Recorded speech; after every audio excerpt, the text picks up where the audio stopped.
Hello, everybody. My name's John Lacey, and this is Coffee and Content, the show where we talk about video creation and editing, live streaming, and content creation. Thank you so much for joining me today, and big hello to people who may be watching the recording later on as well. So, we're going out today on LinkedIn Live and YouTube. If you're in the chat, let me know where you're coming to me from. I'd love to hear from you. Today, we're going to be talking a little bit more about one of my favorite topics, OBS Studio, and we'll get into that in just a second. But before we do that, obviously, with coffee, all good things are possible. So let's take a sip before we get started.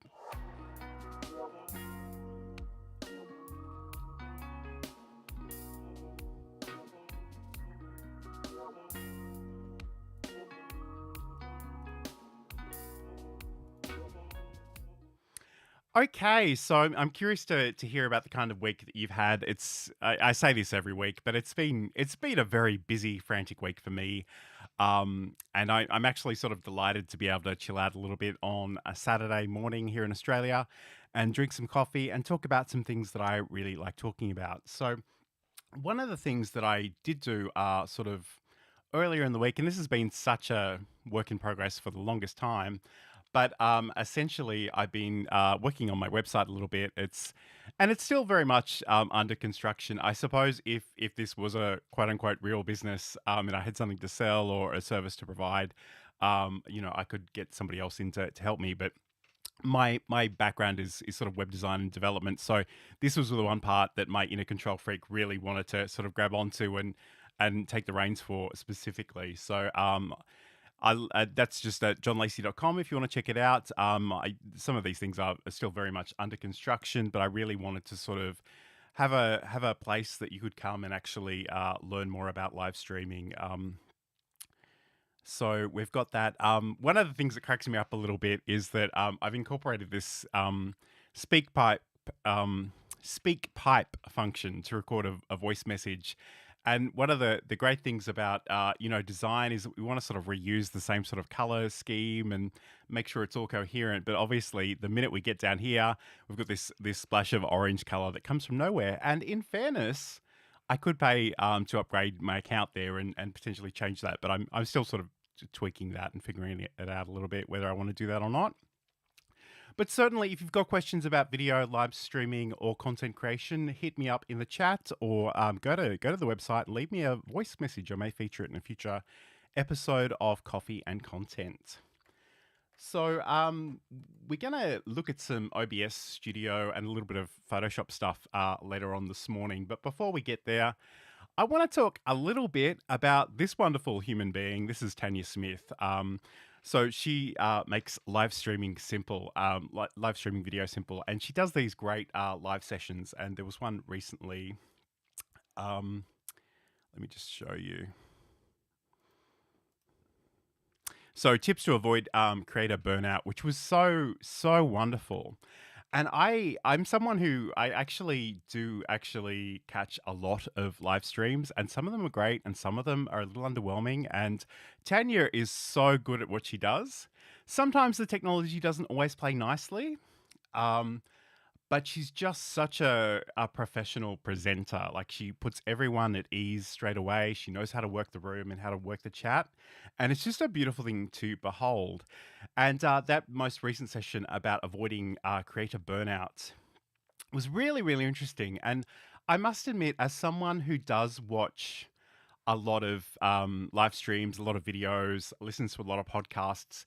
Sometimes I roll my eyes a little bit when I hear people talk about mindset, because it just seems so abstract at times and has nothing to do with anything. But the truth is, if you do anything for any period of time, you quickly discover things.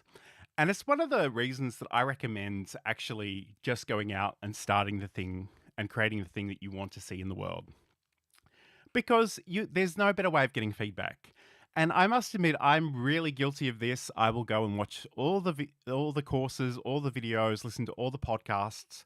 And the truth is, you get much better feedback if you just try something and see how it goes and see how people receive it. You've got to work on your craft. So I tell people, just get started, because You'll learn things about your tools, you'll learn things about your subject matter, and you will learn things about yourself. And it was such a great session. I really recommend going and checking out the recording of that one because it was really, really good. Some of the things that she spoke about was this fear of missing out that the social media really contributes to. And it's like we know social media is a really awesome, important tool. We don't want to ignore it, but by the same time, we don't want to be consumed by it either. And there's always someone out there offering advice. And I've joked about this in recent weeks, but I've literally listened to podcasts that have said things like, "Here are 75 must-do things that you must do straight away." And as though that wouldn't be annoying enough, um, sometimes they actually end that sentiment with, "But don't overthink it." And it's like it's very easy to overthink 75 must do things. So, shout out to the man himself, Garen Belaney. So he's actually in the grocery store right now getting some ingredients to make some chicken pad thai. That sounds so good. You're making me hungry, Garen. So I guess, and like it's a really important sort of meta skill that we all possess about evaluating the advice of other people. And the truth is, you just don't know what kind of assumptions and experiences are baked into the advice other people are giving you. And it's really like it's so important just to take a step back and go, hey, why might they be giving me this advice? And the thing that I sort of cynically say is the person with the TikTok course is always going to tell you you have to be on TikTok. And should you be on TikTok? Maybe. Like, is that something that's of interest to you? Is that a format you enjoy consuming? Do you think your customers or your clients or your potential employers might be enjoying that content? There's a lot to unpack there. And I think really like so much of quote unquote expert culture is people sort of really dogmatically telling you, you must do it. You're doing it wrong. You must do it this way. I'm the only one who knows the answer. And the truth is, we're all different and different things work for different people. I sort of encourage you, if you are interested in something, by all means, check it out. Give it a go. See if it's going to work for you. That's so important. But don't be overwhelmed by all the advice out there because, there's so much of it. And by the same token, you don't necessarily want to cut yourself off from all of social media either because that's how we interact with other people. That's how we build communities. So that's a really, really important thing to be doing as well. So, like I said, go and check out that web stream, that live stream that Tanya did. You can go over to getnoticedwithvideo.com, stream like a boss on YouTube, and Tanya Smith on LinkedIn. So really, really great content. I highly recommend you check that out. And it's really refreshing that, people are being a little bit more honest about this sort of thing because I have to tell you, I roll my eyes so hard at some of the quote unquote experts out there that just tell you have to do it this way. And it's like, why? Tell me why. Give me the backstory. Give me the assumptions that are baked into that advice.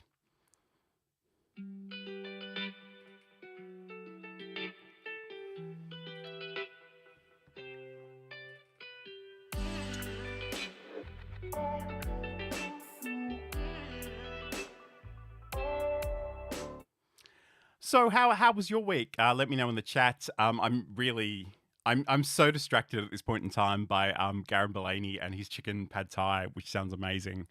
Probably entirely too many carbs for me these days, but it does sound really, really good. All right, let's talk a little bit about OBS Studio and about sources. So again, I know I've heard in recent times that OBS Studio is quite daunting for a lot of people. So I mean I love it. I again on the back of what I just said, it may or may not be right for you. You kind of need to figure that out for yourself, or reach out to me and we can have a chat about it. But I just love the power and the flexibility of it. And I guess at the end of the day, I'm a little bit of a control freak. I like being able to do all of the things. But that said, it's probably not for everybody. So I want to sort of give you some options, and we're going to unpack that in a little bit. So first of all, let's just go and have a look at this. So I've been dabbling in Photoshop earlier this morning. I just wanted to make a little banner because this is one thing that people do ask me about all the time. So, often you want to have a call out, a banner on your stream. You want to bring people's attention to different things. You want to send them to different websites, make them aware of different products. If you're a teacher, you may even have like information about what part of the textbook or the resources you want to look at.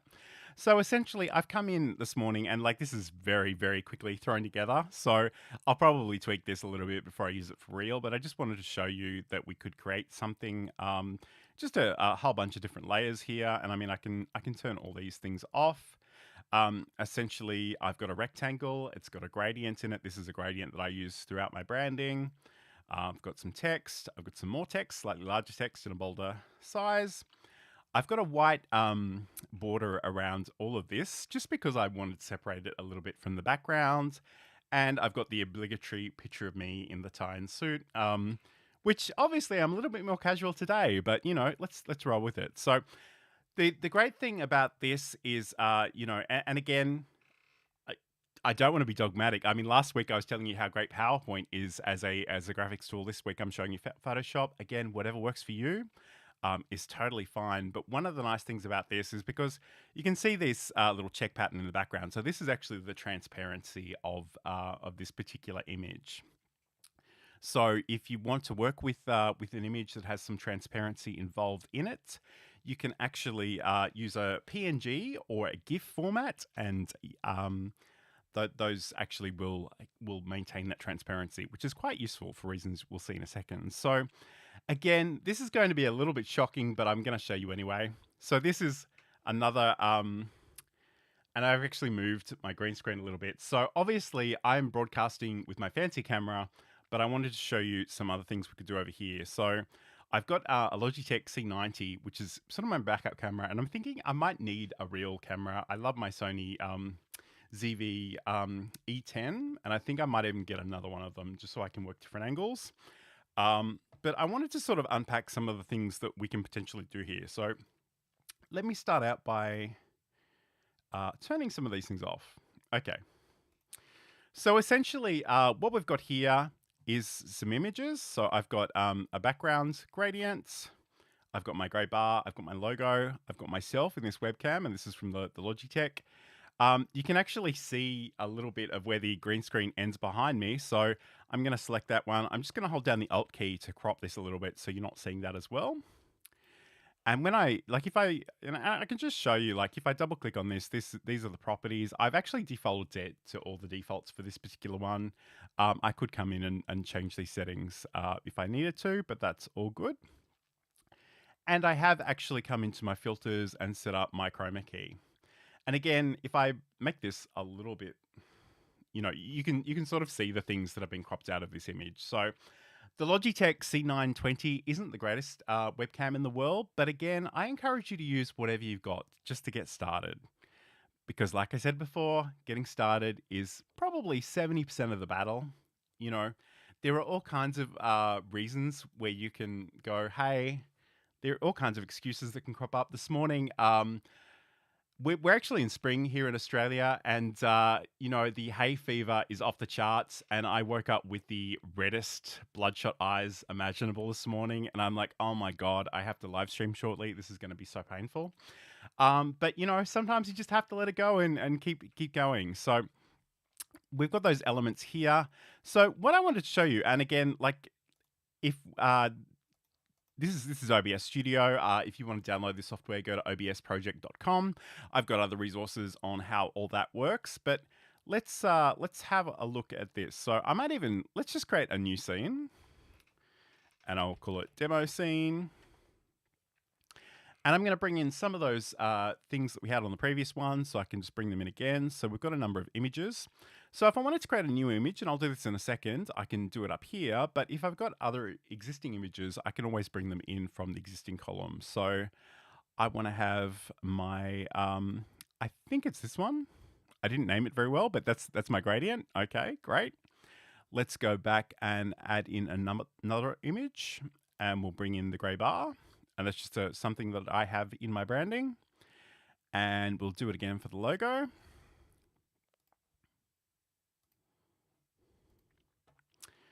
Okay, so we've got those in there, and I mean I could bring in the let me bring in the video capture source. So again, the existing Logitech webcam.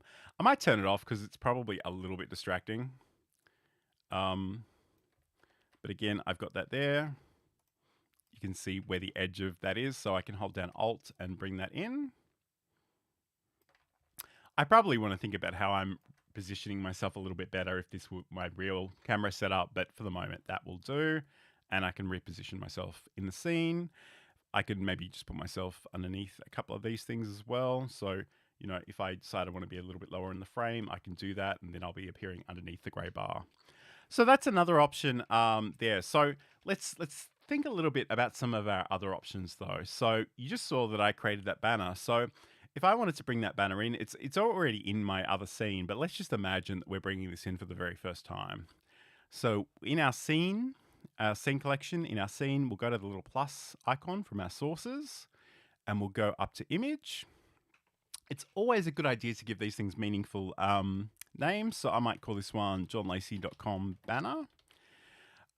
Obviously, I've done this previously in another one, so I can't use the same name twice. OBS will give me an error message if I try that, but that should be totally fine. And I can go and browse for this. And I might just move that over there so I can remember where I actually put that. All right, cool. All right, so basically I've got my banner over here, and there it is. I can choose to unload it when not showing. I don't really think I need to worry about that too much. And I could maybe make this a little bit bigger if I wanted to. And then I can think about where I want to position it. So if I wanted that there, you know, that's an image source on my scene. Over here in the sources, and I might even just drag that up a little bit so you can see it a bit better. So yes, I realize you may not have seen that, but when I talk about creating and adding a new source, we want to make sure we click on this add source button, which is a plus sign. But essentially I've got my banner here. So, you know, I could leave that up for my entire presentation. I can just hit that I to make it go away at any time. If you've got an Elgato Stream Deck, you can literally set up a button on your Stream Deck, and let me just see if I can do this without ripping out a cable. So this is the Elgato Stream Deck. This is actually the extra large version, so I've got a lot of different buttons I can program to do different things, including toggle the visibility of that source. So we can do that. Another really cool thing that you can do is we also have an image slideshow. And I know some of you are probably sitting there thinking, an image slideshow? Really, John? Really? Why would we want to use that? That's so old-fashioned.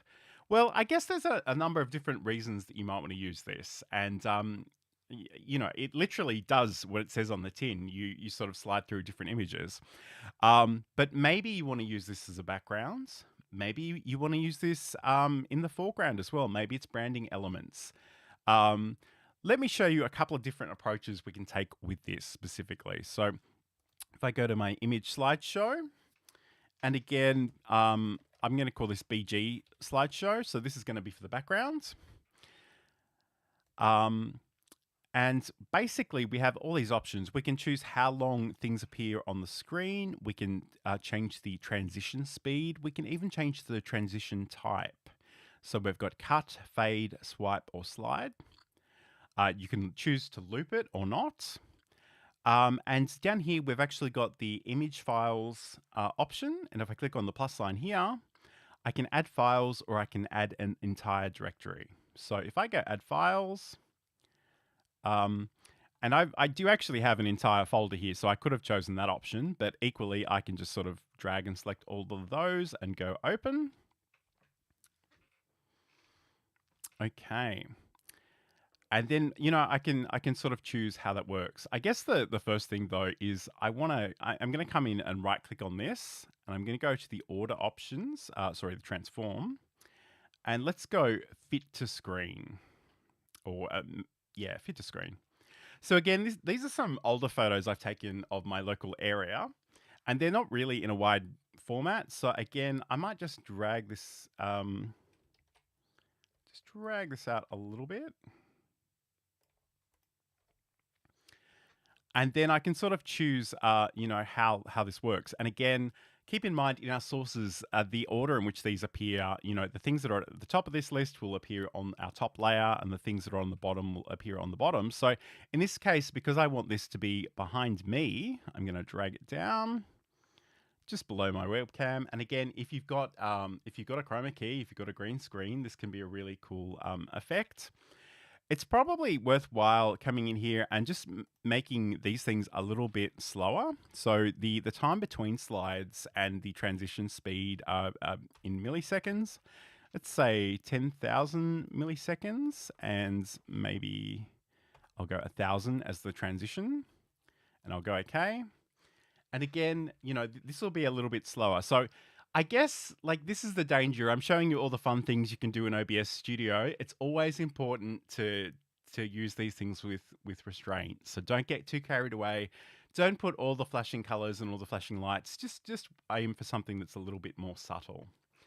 Because I think, you know, we want it to complement your scene. We don't want it to distract from you and your message. So I could maybe even make this even longer and slower, but that's certainly something that we can do. We can adjust those settings until we're happy with them.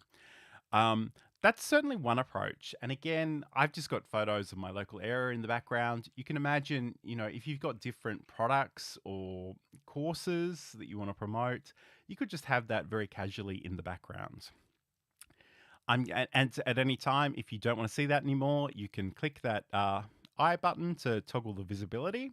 And again, if you've got a Stream Deck, you can set up a button for that as well. So that's another approach. But one thing that I thought was cool, so I've created this banner, and had I had a little bit more time, I probably would have created a whole bunch more. But I just didn't, because it's been that kind of week. And I might just resize a little bit so you can see more of what I'm working with.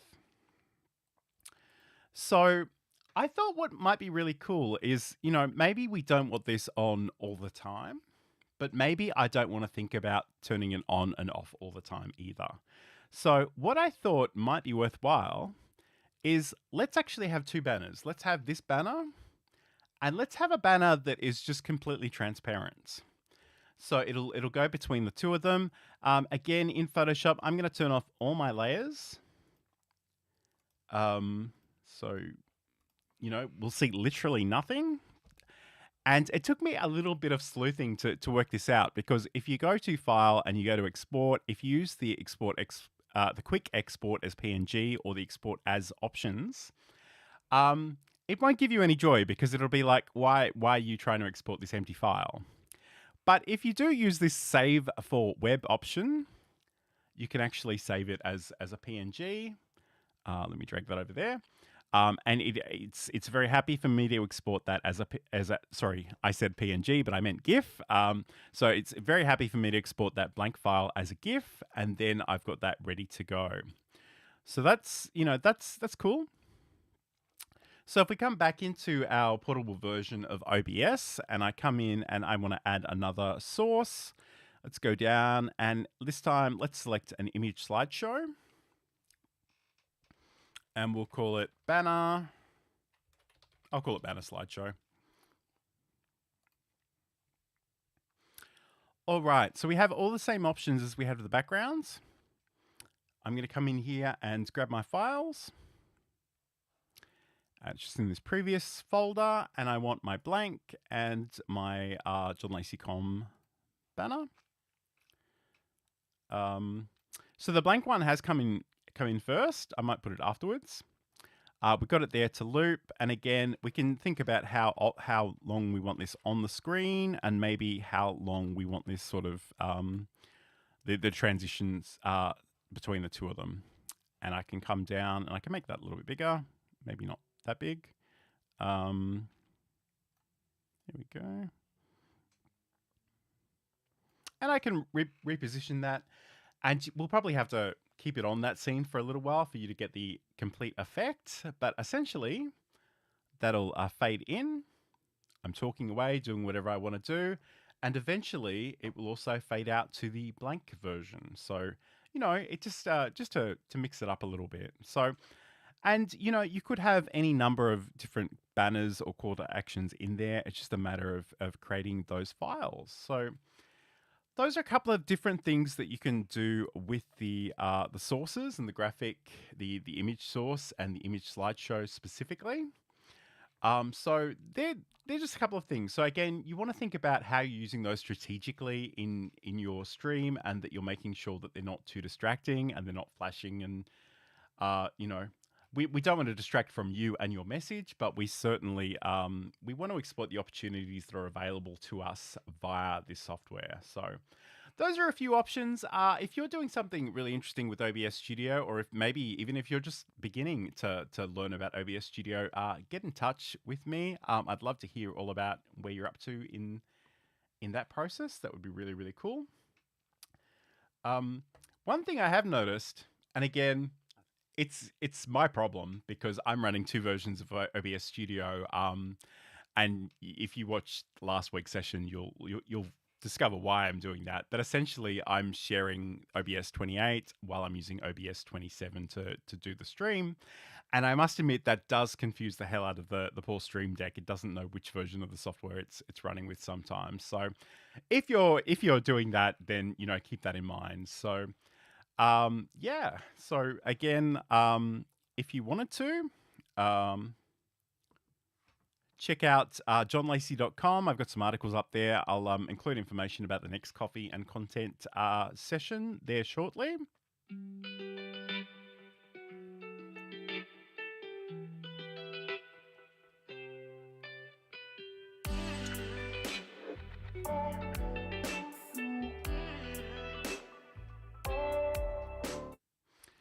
So thank you for joining me today. It's great to have your company, and if you're checking this out later with the recording, that's cool too. If you want to get in touch, johnlacey.com. If you scroll down to the bottom of the site, there's a whole bunch of links to social media things: YouTube, LinkedIn, Facebook page, etc. So get in touch. I'd love to hear about it.